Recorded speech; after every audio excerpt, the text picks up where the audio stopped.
Ese meso wa o e vole fanga mala mai do me mara como Kuilaepa esa o la AULI o Kuilaepa mo ko a PEPELO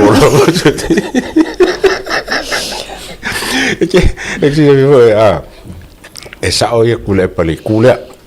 ele fanka fia la ia ngai ole malo issues ai ole tife mingo ka wa sa o Kuilaepa o nga ko tife minga la AULI ma yono no ngo tife o lo ka fa langa mele o PEPELO ngoi ele se ngai nga mea ese ale ngai ese tife ese fa langa o fa langa langa le fa singo sa ngai ko fa o le fa tonu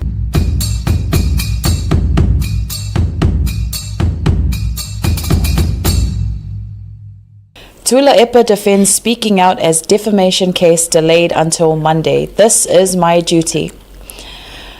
Kuilaepa says he will continue speaking out despite an ongoing defamation case that has now been delayed to May.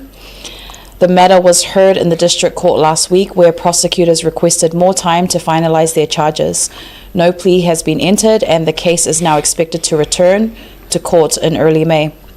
The case stems from comments made by Kuilaepa in 2025, including allegations shared publicly ahead of the general election. One of the complainants, Education Minister Aiono Alec Ekeroma, claims Kuilaepa falsely accused him of taking medical equipment from the National Hospital for use in a private clinic. Aiono strongly denies this and calling it false and malicious. Prime Minister AULI is also listed as a complainant in this case. The court has advised Kuilaepa to limit public commentary on social media. He says speaking out is part of his duty as the opposition leader. He maintains that questioning the government, including its decisions and use of public funds, is a core responsibility of the opposition and cannot be stopped.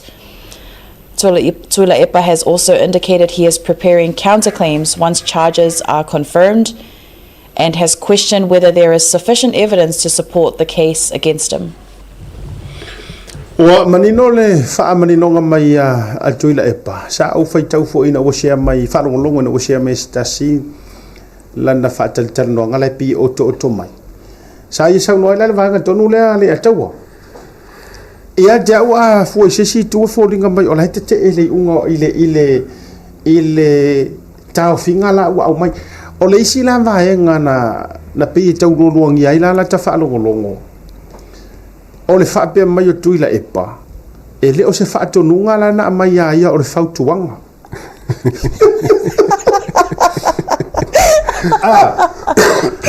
fa kona ka tama o ko inga o makuasi fia ma sia mo le wala ngole na manino fai mai ole si mea ele ai la o te fa tai fo ile wai mo fa kai ka maro ai fa mai o se fa tuanga lo no winga e atangia mai le fina ngalo Kuilaepa o fa tuanga e pule ai pe fai pe fai ya se meso wa o e vole fanga mala mai do me mara como Kuilaepa esa o la AULI o Kuilaepa mo ko a PEPELO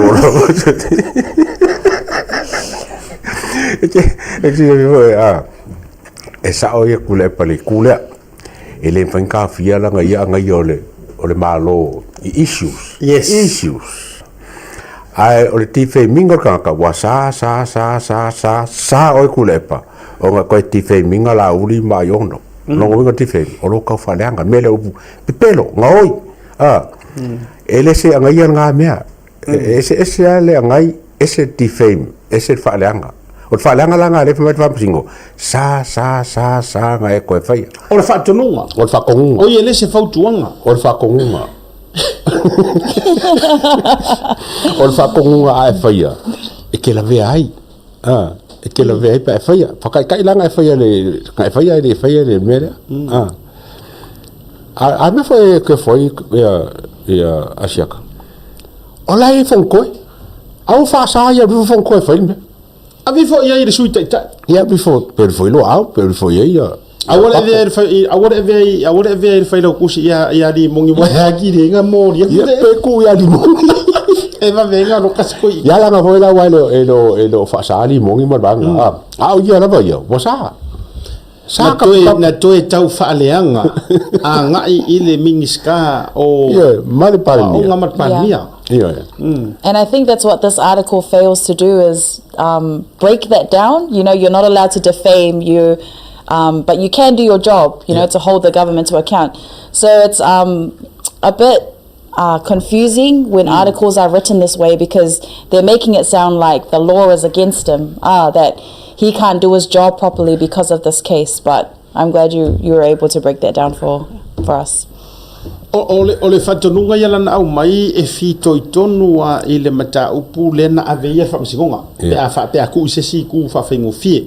mana tua o yana fa yale tala wasioki ia me fa ngal sui fo maro e fa ma yala tunu ona wa ave ai ono dokta e ke Roma o faina ma CEO ponga o e ke Roma ponga o ma ave o ilana wa ave ilana fa ma I fa pitoa por private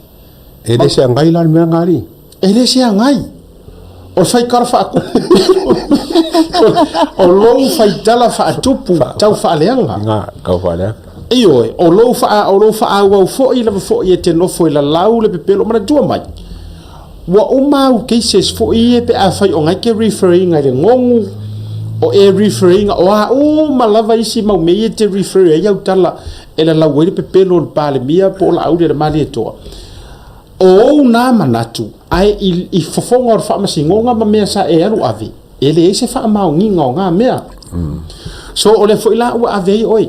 ai manatu ole wo so mai ngifa mai langa ole la makua yo fa sanga ro la fai ole mele na ole me pulei oi te muli e kele kau ka ua fua ile atu nu ule na mea alu o e fai ngisi au kangi se fia ole mele o fa sa mai matapu mai ele te tau ona e ni nia fatasia mau tiute faataitai ole tua ngai longo winga e mafai lavanga e faya wa ngai ele o ka ofia se sire ngamea I issues po oni mata upu e te silafia e te tau ona ave yai le tualano alanga penga ka faya e fai nga ka kele leanga ele loa ele toe ina le ese ngole ngai ma ka fa le ma le tau fa leanga ie uma pui ai e ala su e uma pui ai lela ua matua to mix up taylor me te atai le melia Samoa malau fa fombo ua matua I to mix up na ia yana tula fono fai yes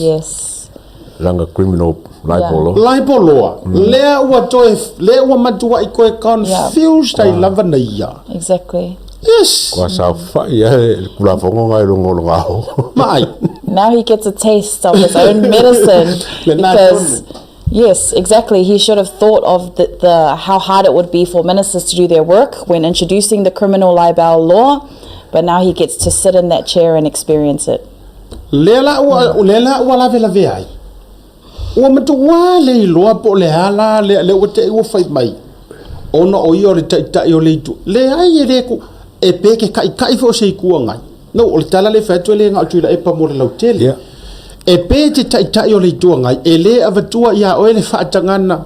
e te tafili sau noa I le tau faaleanga le ai a fo ile nga e lenga kau fa akofo ko oi kai mi fo yo le leile nga ya valas kai mi fo yo ngai olo ia ka ko kua ka makua yo mo le fo nga ngai tu le fio nga ya tu le SNDP ole winga lan fa matalanga me na ta o ngai paru salu e fa pole lua le fio nga ya fe mata iyo ngai fa kamali mo ngai alela wa sa ulo e ngai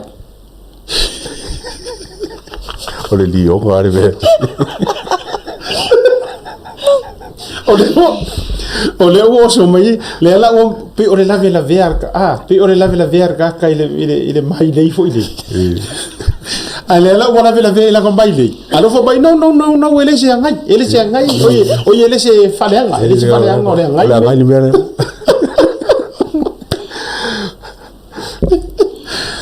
oh my good boy ya wo fai nei na ole le mele wo tu lai mai wana ore fatu wana ore fa ore mala le mere o kula imbu la wa ngai fam singo le foi wa mere fatu nunga fam singo ngai fam bai ia fa fe kaya il fa kuanga wa au bai ia fa kuanga fa sa ngai ka kala menga ia ele ia le o ia se e la ngona fo i la ngona tangata wa afia ia kula fo ye o ke kira ku I ka fam singo nga pa fai ke fo firmera ko ia sa fo ia la ye malia ko ke ku fo nga ka fo ia ko lango ma ko ka po ya le ko ia sola limong sola fonko sola vai lua so di makau nge ko inga ya sama di bari ba ya fo le pese ka le ingo ga inga ia iyo ole winga pito I machole ke fa ko le so la mai da wori ia ala wori ko ngwa ya le wale nga saude makangi ya ka ko o ba ye tunga po ngai le botalo ya se mama to fo me ma o fa so mu ma ngala ai tatu wa fa solo hana Yes. ya ile isi va nga ole ya ole la ni to tali mai ye fam sinonga ya wala ngai de kali fam sinonga ai ku sa ko so ko fam sinonga no pawa ka me ka rom singo o wala me la ko so dia ku la fo le pa vai e si tatu fatari la place se to se tua pata tua ya o fainga to ina ai ki role me mari ya wo kau mai kau e mo ia wa kau alo soror ko I ya le alo o le se fo ko inga ya wa fo ri mo ke fo ko inga ale lo fa ko le anga le wori ia so ale ko ami o le anga lo ri ko to ri le tele o te ia ale warus ko inga fam singo ngai so la mele wori so e kupe so ya wa ele kai ka uri la kuskala ya kule pa wari so la ko fo so nge ku anga yel me ji di o kamala au te fatole ole wori ia le la wa yo au ka fokala sko inga le na fa ile le tala fo ile follow MAKUA'I follow ato ai le amnoa ele la fai ka dia uri so la mai fa fo so e kupe ayo ti nan fa no ngol to la wa le lifa o la wa umana sor auto mai fa le mata po fa sala ale uso ale ara aki ir ko inga ore ake ro o le ka ko lo ngai o fo ko mo li mo le ngale anga ko inga pe ka ro ngo se ro inga ko fe lo mo ya la le fo di ala ko fe lo mai I lo ka mi ngai ko ro ala